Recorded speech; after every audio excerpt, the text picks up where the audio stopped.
so they don't, not instead of going up, so they don't push out. And the only thing that was on here is this little nut, so I'll just screw that on there. I'm just going to use the stock nuts, even though this set did come with spare nuts. I'm going to save them.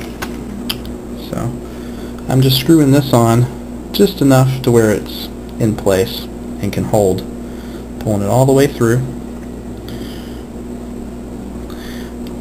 I'm going to line all of these tiny little washers back up so that the two super thin washers are go on last. Here, I'll just do it one at a time so you can see it. So first, the thicker washer that has the raised pivot, I'm going to put the raised notched side on first because it's going to rest up against the little notch, the little groove in the bearing here. And then here's one tiny little sliver of a washer that goes on next. And then the second little tiny washer goes on second. Those are really easy to lose. If you have thick carpet, or if you're working outside and you drop those in the grass or in some thick carpet, you'll probably never find them. And I would expect that would be a part that would be hard to order. I'm not sure. Also, something I just noticed is on this piece, it seems like there's a kind of a rubber gauge. A rubber gauge right here. It's kind of just wobbling around, so you might be mindful of that. So I'm going to force this new feathering shaft through. Be mindful of this gauge, this rubber gasket that's on there. Make sure that my bar's in there. Just push that through. Now on this side, just going to hold it kind of like this and reassemble this end. So first I'm going to put the slightly thicker washer on with the beveled edge going inward toward the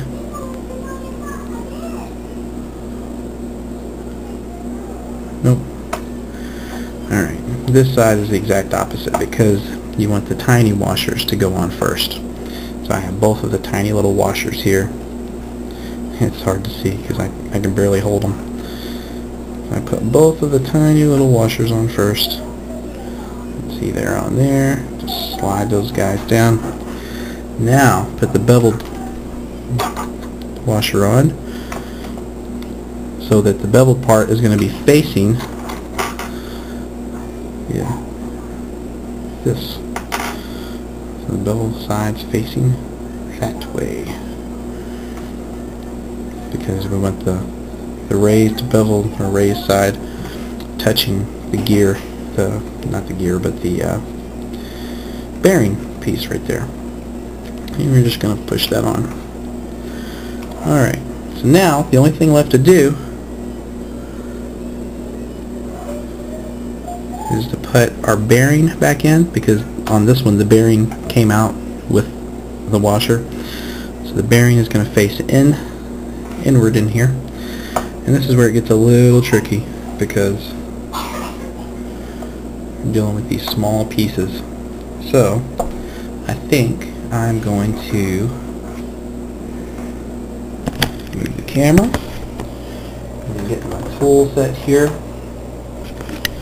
Get my needle nose pliers and have something to grip this little washer with. That's why you want to try to remove this feathering assembly without letting any of these little washers or bearings fall out, because then you have to go through the pain of trying to get them back in there. Thankfully these needle nose pliers look like they're going to work. So I'm just going to put this over. going balls down, balls facing the metal part inside of there. And then this bearing has a little notched groove on one side and it's flat on the other side. You want the notched groove going in so that it touches the ball bearing side and lets the bearings ride on it. If I can get this assembled right. Let's see, you probably can't see it, but it's on there now. It's in there. Boom. Flat side is what you see. Now we take the little nut here that holds it all together. And that's why it's so important to keep something at the bottom so it all doesn't fall out while you're working with it. But I'm just going to take this, I'm just going to drop it down in here, and then I'll use my needle nose or use whatever I need to get it to line up just right. So it's on there, kind of just play with it till it gets on. Okay, so now it's kind of resting on there. So I can take my other little tool here and just kind of twist it, screw it back on until I feel it snug. You don't want to make sure you're not stripping it, but that's lined up pretty good, as you can tell. Now that they're both on just enough to hold everything in place. It's just a matter of retightening everything back up. And I would assume you don't want to make this too tight because it does need some play to move. And you want to keep in mind the position so that you can reconnect the linkages when you need to. Alright, so it's pretty good. It needs to be tight enough to where it doesn't move in and out as much. I'm going to go ahead and just re-snap these linkages on. Oh, as you can tell, yeah, don't make this mistake. See, I've put the ball on the wrong side. So maybe I can just push. Yeah, there we go. Push it through, get it over. Snap that linkage in to place. Come over here. Snap this linkage into place. See, it's a good thing I did this before I tightened everything up, or else I would have to loosen it back up. But these are still loose, so we're going to go ahead and finish tightening it up.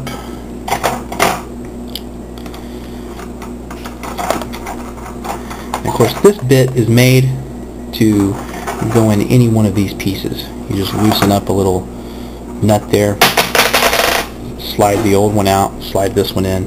But I find just using it by hand works just as good for most applications.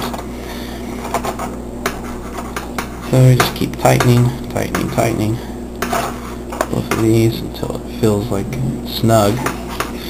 Still have plenty of movement, but it's snug. There's not any play if you try to pull or push. There's not a lot of play at all. And if you look down here, you don't really see, in the crevices, you don't really see too much exposed metal.